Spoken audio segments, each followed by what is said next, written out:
Hello, bra debra ipsos natam. My name is Denny Sargent. Some people know me as Aeon 131. I'm the elder guardian of the Horus Maat Lodge. I'm a tantrika, I'm a witch, I'm a lot of different things. But one thing I absolutely am is a devotee of Ma'at. And I have been for probably about 40 years now. And I'd like to talk to you a little bit about the gnosis that comes from Ma'at and flows through the Horus Maat Lodge. And it's for everyone, it's not for just members or non-members.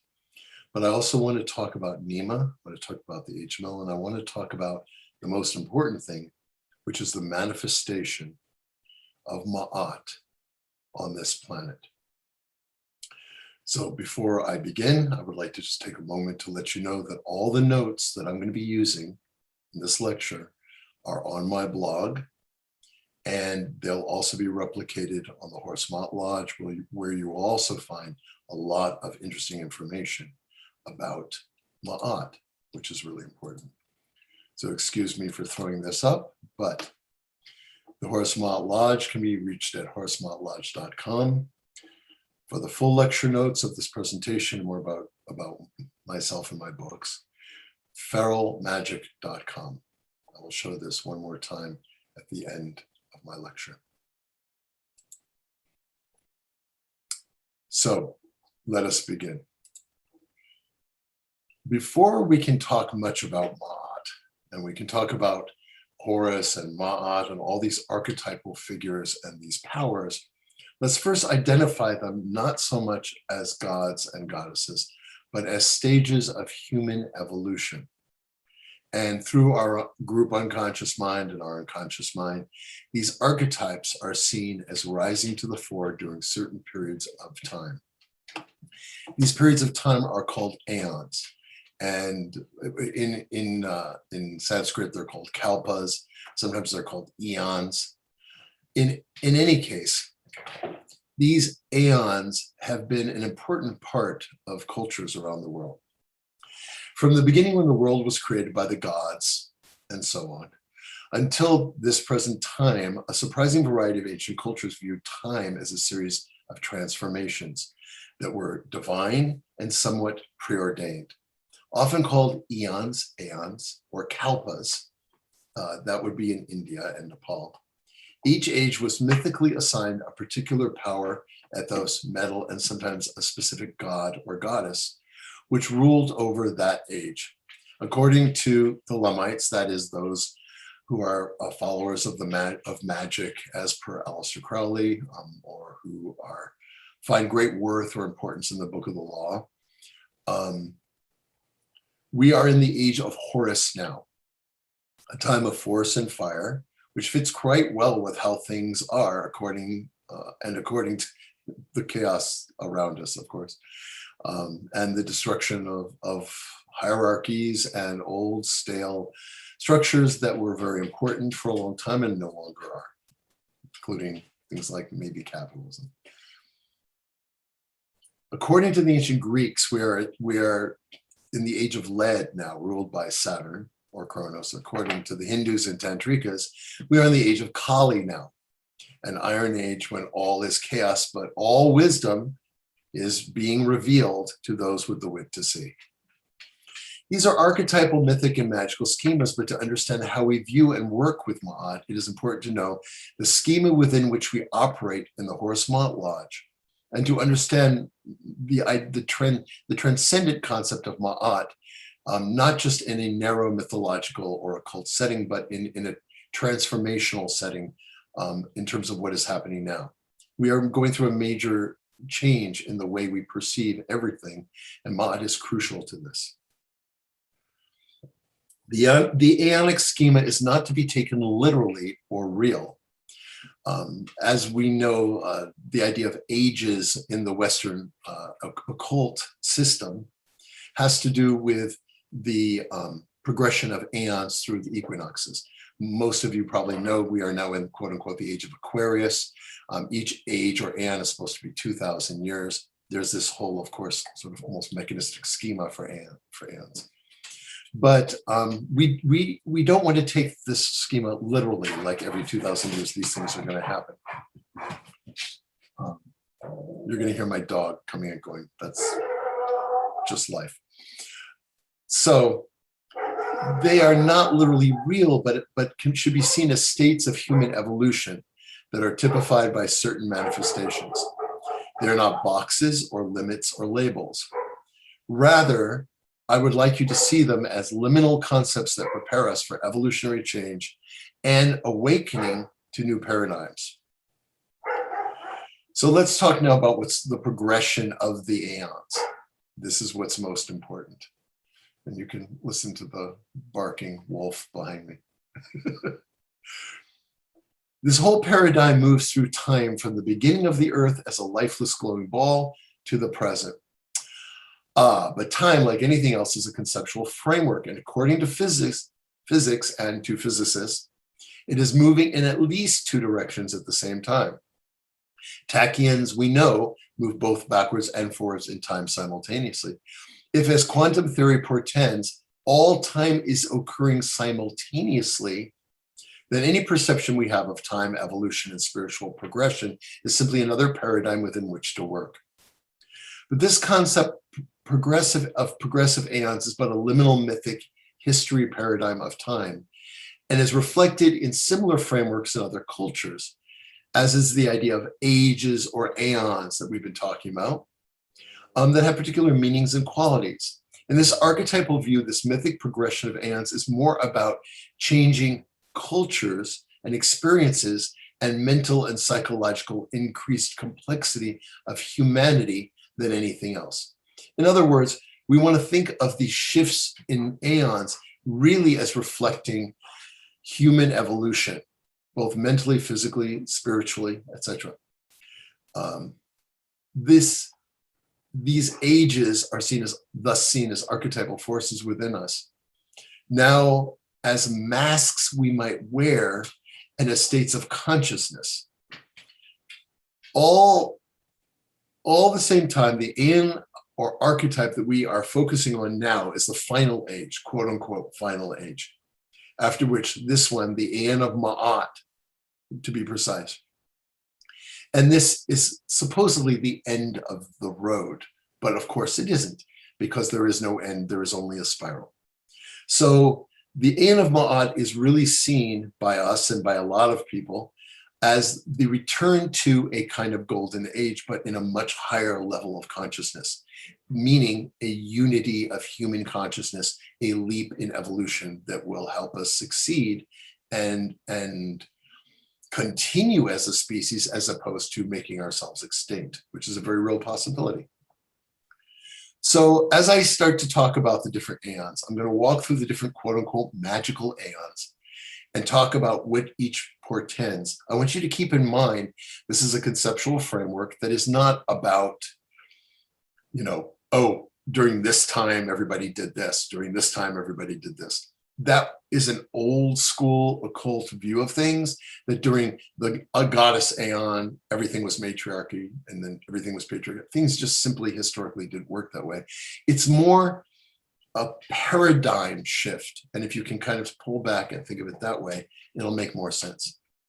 The reason I'm talking about the progression of aeons now, instead of just talking to you about Ma'at, is that when Nema, who wrote, and let me throw this up right now, one of the more important books about Ma'at, if not the most important book about Ma'at Magick, A Guide to Self-Initiation, which I highly, highly recommend to everybody who's watching this.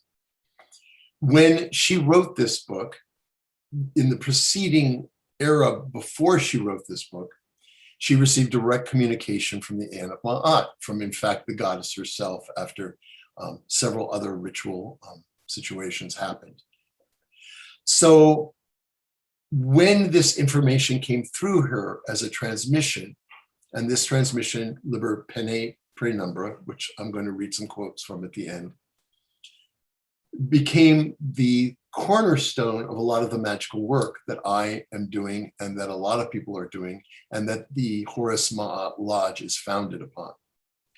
So she channeled essentially a transmission from Ma'at, and in that is encoded the idea of these aeons, and it expresses more significantly what Ma'at truly is in terms of human evolution.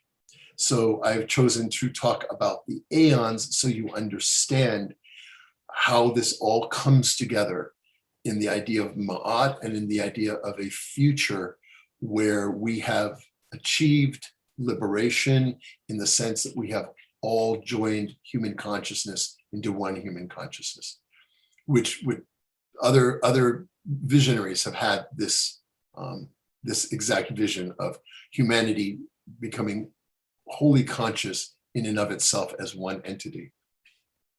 In the Horus Maat Lodge and in Ma'at Magick, this entity is called Naton. Teilhard de Chardin, who was a Christian philosopher who had almost a very, very similar vision of the end point of human evolution, us coming together and forming one unified consciousness. He calls it the Omega point. So let me talk a little bit more. And I like my graphics, so I'm going to show you another graphic that maybe will help you sort of wrap your head around what I'm talking about here.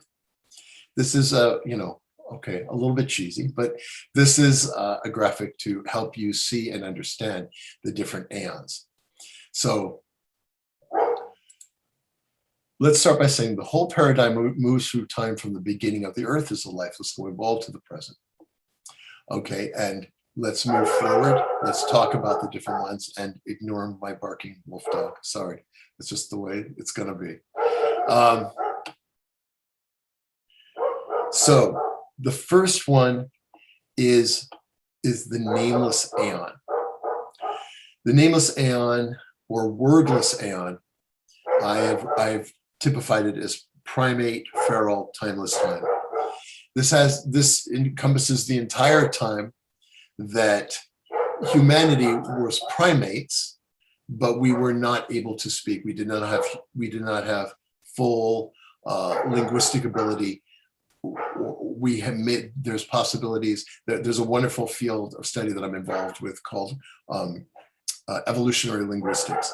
And we know that at a certain point, we tipped from being primates who simply lived more in the animal realm. And then we were able to cognate. And at that moment, we were able, at that point in time, or during that aeon of time, we were able to evolve sign language, then language. There's a lot of information out there about this sort of transition. In order to communicate important things about hunting, about different things, we started to conceptualize time that wasn't real, i.e. future, and then codify and remember past time and apply it to the present. This is a lot of stuff, and I'm not going to spend a lot of time on it, but was a major shift. The nameless aeon, we were one with the animals, we were one with the ecosystem. We were part of the ecosystem, and we survived as part of the ecosystem.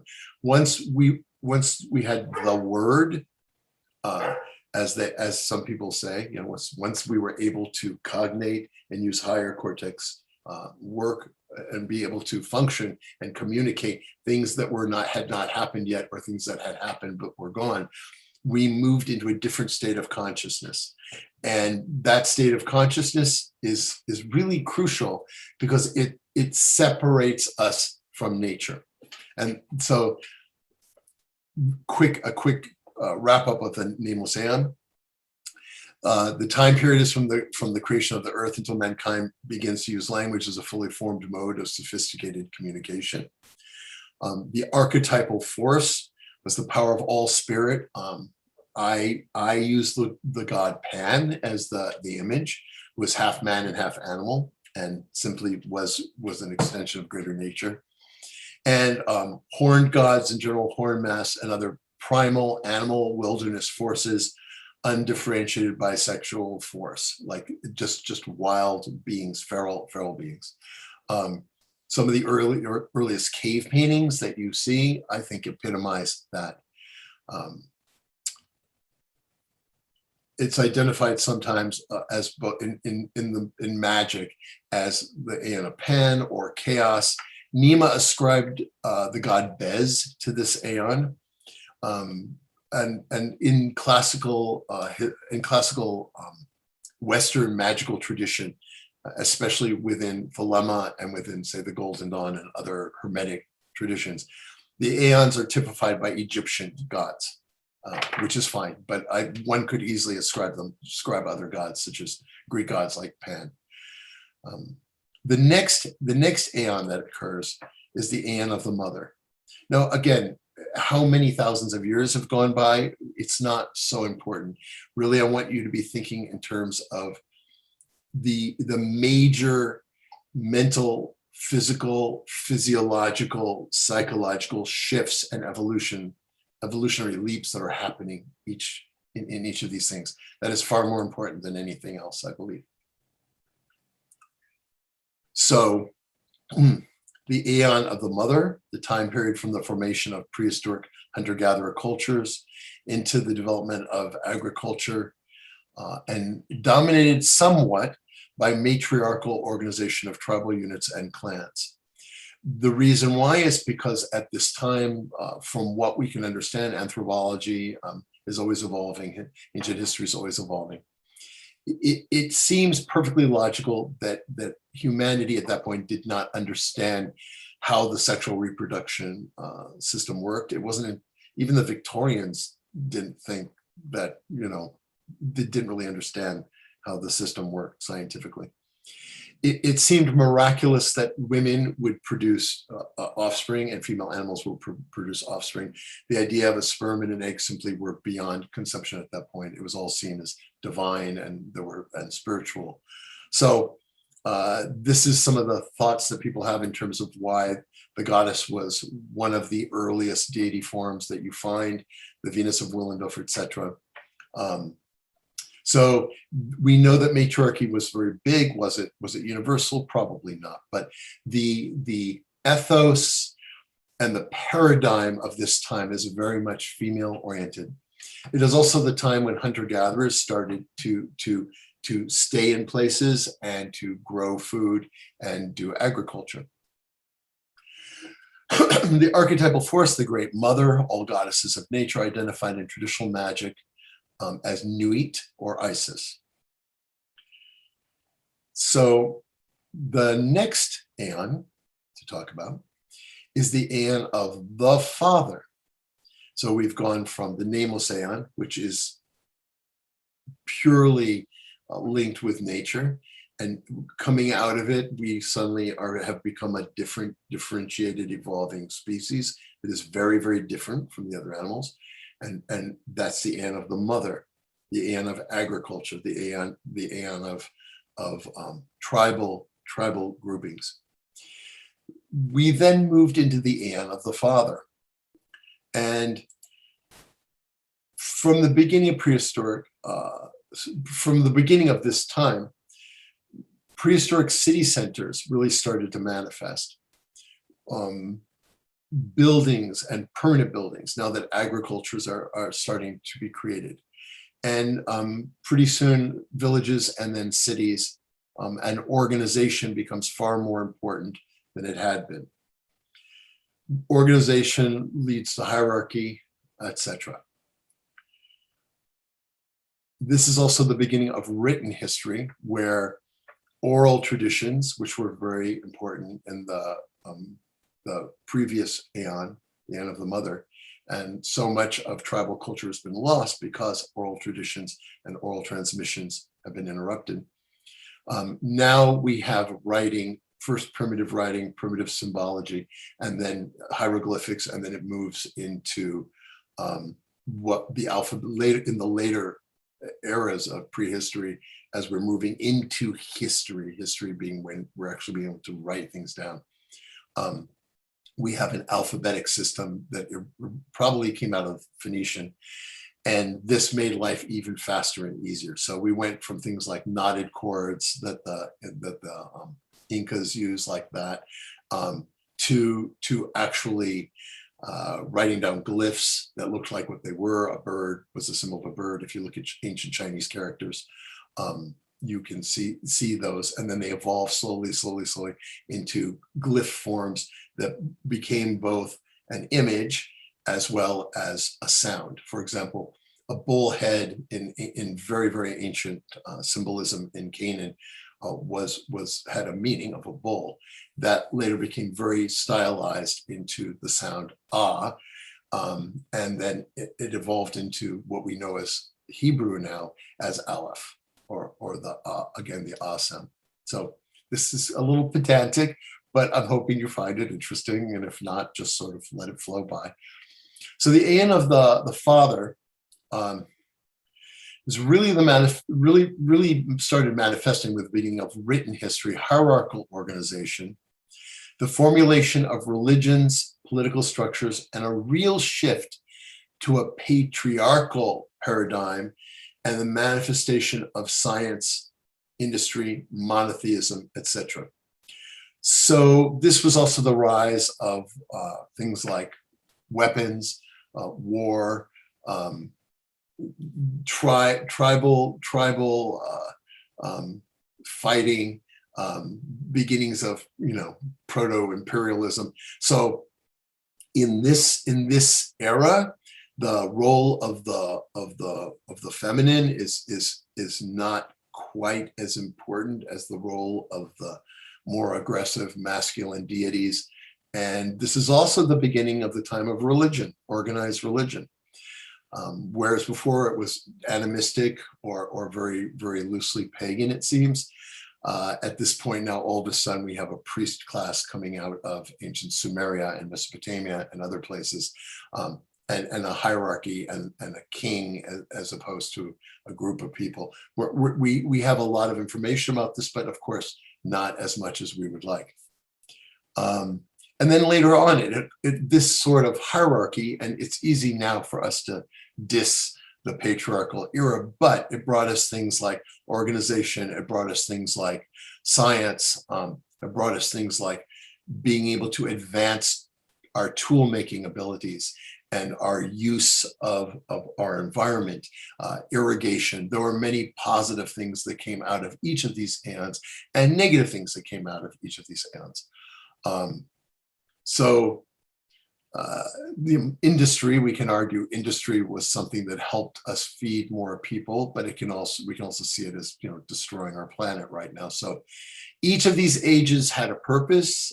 Each of these evolutionary shifts had a reason or a purpose in terms of the overall spiritual, mental, and physical evolution of humanity, but each ended up, especially towards the end of each of these periods of time, ended up being somewhat toxic and problematic, and then having to, this is just the way the flow of evolution has gone. The archetypal force for the aeon of the father was the great godfather of the heavenly male, all sorts of gods, from Zeus to Jehovah to Allah. Eventually it evolved, of course, more into a monotheistic tradition where there was only one God, and he was male. So each of these periods of time, you see, typified the archetype that was rising to the fore to bring us to a point of evolutionary shift that we needed. That's one way to look at it anyway. In magic, in the Western occult tradition, the deity form is, in the Book of the Law, is Hadid, but traditionally in terms of Egyptian gods, it is Osiris or Asar. So the next aeon is the aeon of the sun, which is where we are now. According to the Book of the Law, according to a lot of Western magical traditions, this is ruled by the god Horus, the god of force and fire and war and lots and lots of craziness. But the child, see, this is a very important thing. The child aeon is crucial. Think of the hippies, think of the aeon of Aquarius, the age of Aquarius. Think of old structures being broken down. Each one of these ages transitions with the paradigm that existed as sort of our reality was shattered, and something new arose. And it is now happening right now that the Aeon of the Father and patriarchy and all these old, now very, very negative things are breaking down. Everything's breaking down. Even the concept of gender is breaking down now. Gender fluid is kind of becoming a norm. And this sort of hierarchical, everything has its place and stratified, and there's a caste system, which was the Aeon of the Father brought in a way to help us move forward evolutionarily, is no longer necessary. The scaffolding is not necessary anymore. And the Aeon of Horus, the god of force and fire, is coming through, and just everything is sort of shattering and breaking. And this new age is bringing us technology. It's bringing us computers. It's bringing us AI. It's bringing us a whole different paradigm that we can barely keep up with, of course, because it's flowing over us. So it does seem shocking and a bit scary and a bit violent, very violent at times. So roughly now, the breaking away from old hierarchies, new thinking and advanced technology blooming, the breaking down of rigid ideologies, political structures, patriarchal constructs, and belief systems are all being swept away in sort of a force and fire is what they're calling it, but it's not passive and it's not quiet. It's pretty wild, right? It's also, we finally have the science from the Aeon of the Father to understand that we're destroying our planet. That global warming is a very real thing. If you think about the concept that it's called global warming, right? And he is a god of force and fire. There's some interesting thoughtful connections maybe there. So this is new, wild, renewing, wild child energy that is amazing. And if you think of force and fire extending to the idea of the internet, the idea of new forms of radiation and the new ways of looking at science and this whole explosion of quantum physics, that all of a sudden we're looking at dark matter, and we're looking at string theory, and this is all part of what's happening now. Our paradigm is shifting so radically and so intensely that it's hard to keep up. And the big worry, of course, is that we're going to survive as a species. This leads us to the next Aeon. Now, we are right in the middle of this chaos now. Nema, when Ma'at came through her, and she saw and she understood, and Ma'at made clear through the words that were transmitted to her in Liber Pene Praenumbra, which is on the Horus Maat Lodge website, and you can also find it quite easily online if you just type in Nema, Ma'at, Liber, Liber, Pene, Pennae, Praenumbra, Praenumbra. Anyway, I have it listed in a minute. You'll see it. And it's best just to buy the book Maat Magick, frankly, which has so many other things in it. Anyway, Ma'at said to her, and Ma'at has come through, not just her, but lots and lots of people, including me. Ma'at is starting to show up saying, look, time is no longer an issue. You don't have to worry about this Aeon or this Aeon, because as you now know, all time is now. Time is flowing backwards and forwards.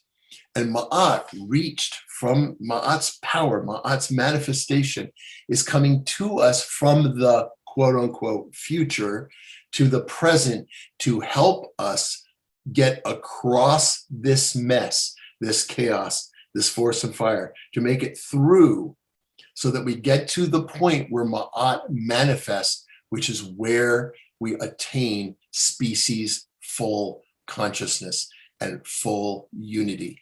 And at that point, we will make a major evolutionary leap to something other than what we are now, which is a bunch of monkeys who are still beating the crap out of each other. Nema calls this new leap, humanity, Homo Veritas, which I think is pretty cool. Anyway, let me talk to you about this future Aeon of the daughter, which is now coming into our reality to help us manifest itself.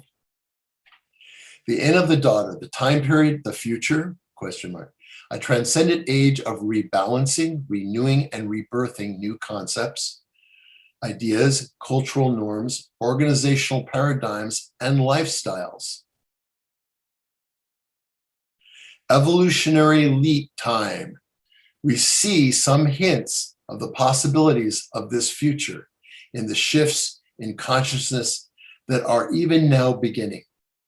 The archetypal force, the other child, so Aeon of the Father, Aeon of the Son, and here it is, the other child.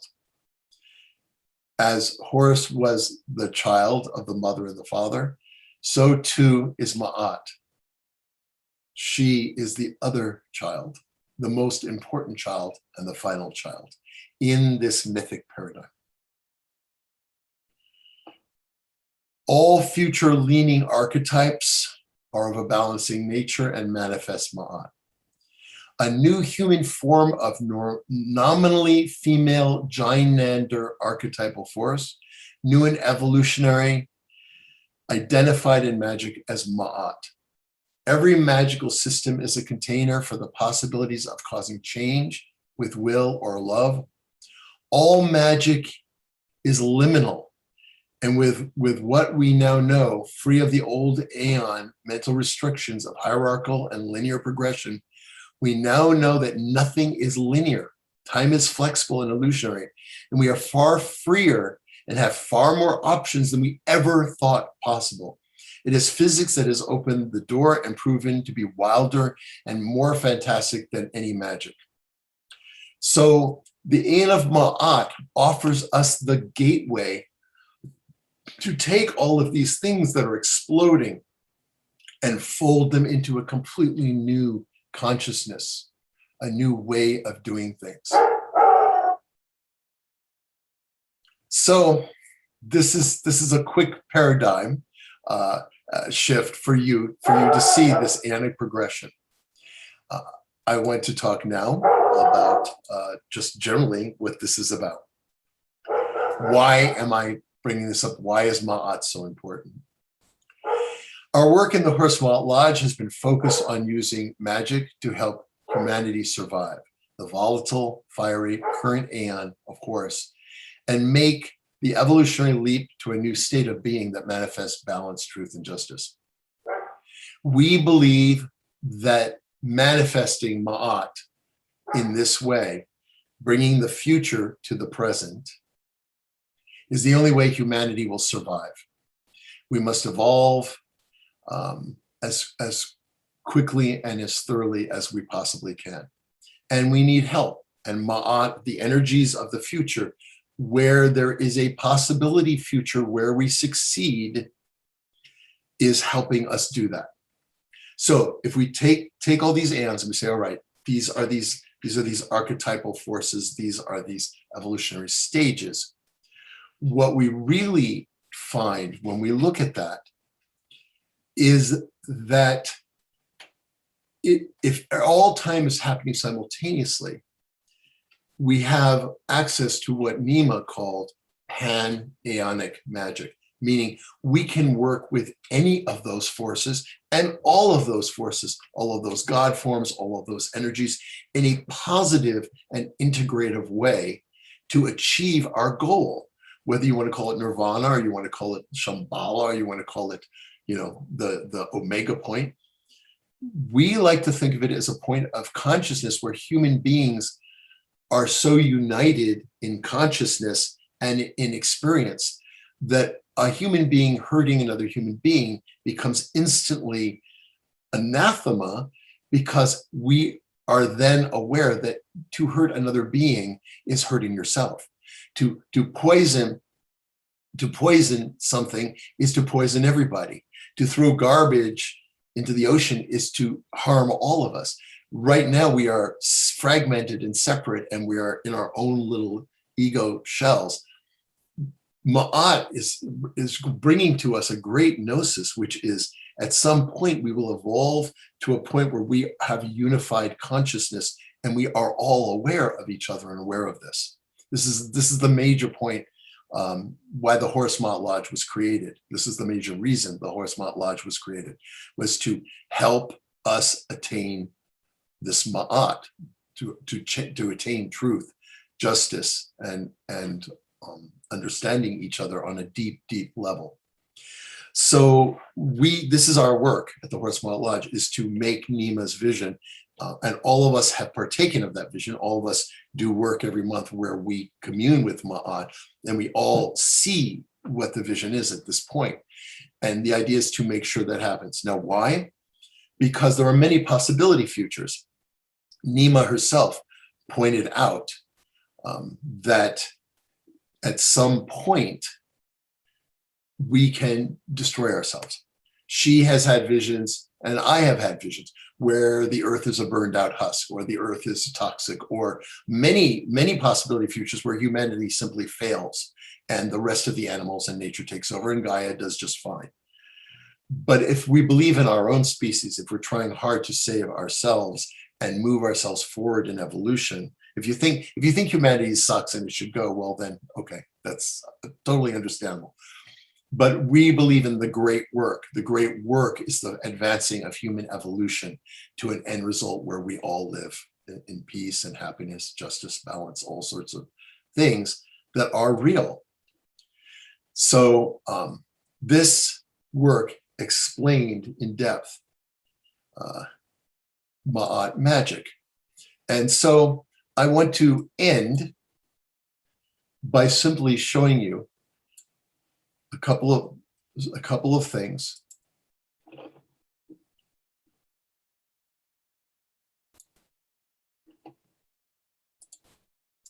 I want to talk to you a little bit about Nema's quotes. She talks about, in her quotes, in Liber Penumbra, Ma'at comes through and says, I know you're confused. These are my words. I know you're confused. You think, oh, we're in the age of Horus now. And yes, Horus is a real thing, and Horus has come and is doing the work that Horus needs to do. But I am Ma'at. I transcend all of these things. I transcend Horus. I am behind Horus. I am the feathers and the wind that lifts him. Yes, fire is dripping from his wings. Yes, many things are going to be changed and destroyed. But in the end, Ma'at will prevail. And I am coming to you now to reach down or reach out or reach from your quote unquote future, which is always existing now, to show you that there is a path. There is one path that will get you to your goal of evolutionary consciousness unity. By reaching back to you, throwing you a lifeline, as it were, I am showing you a way to do this. And that's the importance of Ma'at. Ma'at is here now, and her presence is spreading to show us the way to achieve Ma'at. So by invoking her, by calling upon her, this is the work we do. That is all I have to say right now. I'm super happy to have been here. Thank you so much.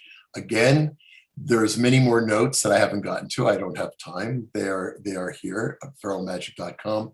And so much more is available at the Horus Maat Lodge if you're interested in this work of Ma'at. The will to love is a law to live. Abraha Debra Ipsos, Natan. May we all achieve Ma'at. Joy to you and blessings.